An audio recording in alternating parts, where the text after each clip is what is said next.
Actually.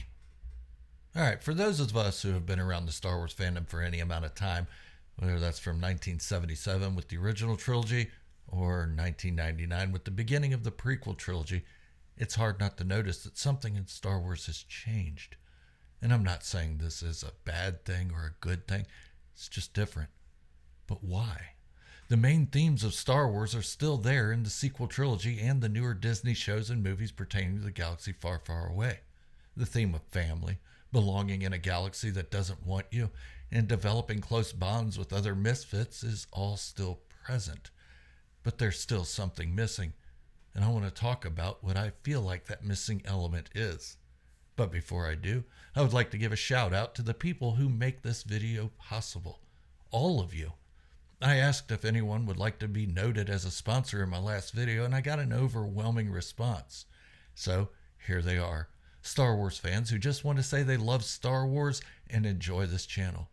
Hobo with a smartphone, Roan, Calvin Raven, Schroeder 1972 Utrecht, Brandon Nimmix, Permanent Midnight, The Gothic Hangman, and Kevin Potts. Thank you all so much for your encouragement, and if you would like to have a shout out during one of my videos, just say you want to be a sponsor.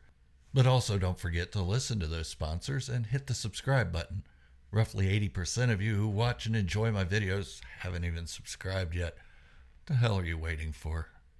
Okay, let's get back to the topic.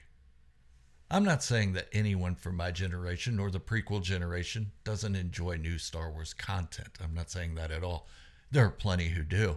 So don't take this as a slam against any content made under the Disney umbrella nor George Lucas's era. And there has been some really good Star Wars content to come out in recent years that a lot of fans will agree on. The Mandalorian, Andor, The Clone Wars Season 7, Rebels, Rogue One, all are widely regarded as some of the best content to come out since the sale of Lucasfilm to Disney. But even in these shows, there's something missing, at least to those who got into Star Wars prior to the sale of the IP. And that one key element missing is the moments. The first moments. For the older Star Wars fans, it was the first moment Obi-Wan Kenobi told Luke Skywalker about the Force. In 1980, it was Yoda while he was training Luke Skywalker and explaining the Force to him in a little more detail. It was something we had never heard about, and the emotions those scenes conjured up within us put us on the map as Star Wars fans. We were locked in. In 1999, it was the moment Qui-Gon Jinn told Obi-Wan Kenobi to be mindful of the present within the first few minutes of The Phantom Menace, drawing this film back to The Empire Strikes Back when Yoda told Luke about how he watched as Obi-Wan never had his mind on where he was, what he was doing. And this gave us another moment that brought the emotions we had as children. For those seeing Star Wars for the first time in 1999, it was their introduction to the Force in The Phantom Menace. Magical. A Jedi Master teaching his Padawan in the ways of the Force. Something we'd never heard of. And this isn't a knock against the sequel trilogy nor its fans, nor is it a dig at anything that has come from the Disney era of Star Wars. But as much as I like the newer stuff for its entertainment value and addition to the history of the Star Wars universe, I have to acknowledge that this element is missing. Sure, we got Luke giving Rey a couple of lessons in the Force, but they were cynical teachings. A former master drawing from his own negative experiences to try to sway Rey from wanting to even become a Jedi. And it's a little sad that there wasn't some positivity in Rey's training. Even when she's training with Leia, the lessons are minuscule. And they definitely don't draw from what was successful about the two Star Wars trilogies that came before it. More like these movies shouldn't have been episodes at all, but rather a trilogy that stands on its own, unconnected to what made us fall in love with this franchise in the first place. And that isn't saying they're bad films at all. I'm just saying that is different than what we were used to.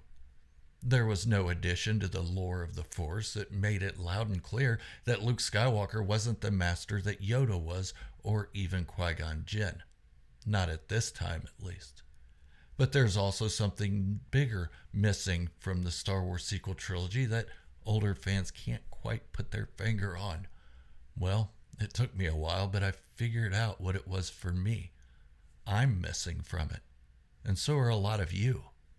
We're older now. We have read the books, seen all the movies and shows. Our first magical moments are gone, and we can't get them back. Think about that scene in Yoda's hut on Dagobah, the teachings of the Force in the swamps, Qui-Gon Jinn teaching Obi-Wan Kenobi, then Obi-Wan trying to teach a stubborn Anakin Skywalker. Those moments were simply beautiful for us. Now we can sit there and say that the acting was bad in the prequels or the special effects of the original trilogy are dated, but that isn't what Star Wars is about. It's nice seeing the action scenes and lightsaber fights, but it really hits us in the moments where Star Wars slows down to tell the story, to give us the lore.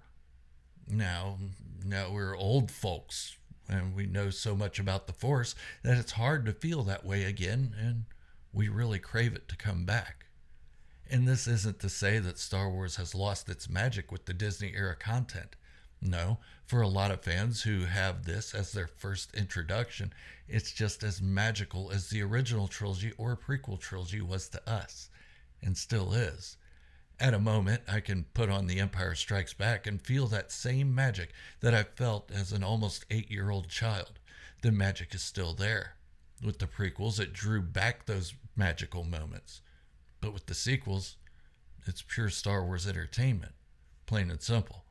I enjoy it and watch it every now and then, but it doesn't bring back that feeling I had as a child, and that's partially something within me. I'm older now. I'm not a child, but I refuse to hate it. It hasn't given me any reason to despise it just because it doesn't make me feel a certain way that I felt as a child just learning about life and Star Wars. No, the sequel trilogy didn't ruin my childhood.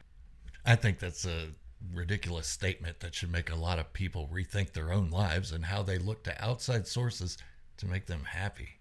No, I'm not here to degrade anybody or make them feel bad for how they feel, because emotions are their own and opinions are also their own. But back to what I was saying before. There is a reason Luke Skywalker doesn't seem to be the master that Yoda or Qui-Gon Jinn were. There have been no masters around for more than 30 years at this time. No one to have properly trained Luke the way Yoda and the Jedi before were trained. But that's something I'll have to get into in another video. You know, it's all about how Luke was just being trained to take on Darth Vader, and that was pretty much it, not carry on the Jedi legacy. But I'll get into that later. But the fact remains, we are missing from the magic of the newer Star Wars shows. That's why The Mandalorian has done so well.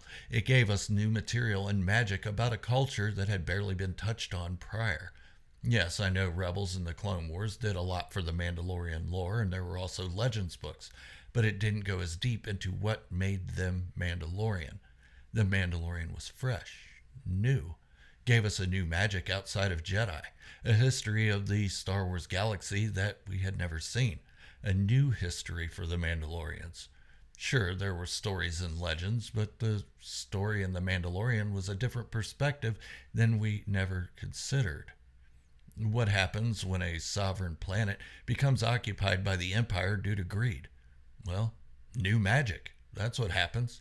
The feeling of seeing something in Star Wars for the first time outside of novels and comic books. But still, it didn't bring back those scenes of Yoda and Luke Skywalker or Obi-Wan Kenobi and Qui-Gon Jinn. But I don't blame Star Wars for that. It can't keep relying on the same nostalgia over and over. It needs to be fresh and new as often as possible to stay relevant. I know a lot of Star Wars fans won't like this because I'm putting equal blame on my own need for nostalgia at some point, and really theirs too. Expecting things to happen that we likely won't like. It sets us up for disappointment when we do that. But it's how we move forward with that disappointment that defines who we are as Star Wars fans. Are we going to let it ruin our childhood? Or are we going to see it as a new beginning for our adulthood? Are we going to ruin the experience for new fans? Or are we going to let them enjoy it so they can go watch the older Star Wars content and see why we think it's the best? Just because the sequel trilogy may not be what we wanted nor expected, it doesn't mean it's bad enough to ruin for future fans. I blame myself for most of what's missing from the new Star Wars content because 4 to 10-year-old me is gone. But I still have the amazing memories of what Star Wars brought to me as a child, and I can take the newer content as new experiences to share with future generations. My grandkids love it. Let me know in the comments below. Are you the same person you were the first time you saw those magical moments as a child? Of course you're not. Do you agree with my assessment that the sequel trilogy just seems a little disconnected? I promise I'm not holding on to Star Wars for nostalgia. It really is just a love for the best stories ever told, even if no one agrees with me. I'm a Star Wars fan with a channel dedicated to Star Wars, not dedicated to crapping all over it. That's all I have for now. Please don't forget to hit the subscribe button and like the video. Until the next time, this is Gerald, a Star Wars fanatic, signing off, wishing you all great health, happiness, and peace. Thank you all for watching, and remember, this is the way.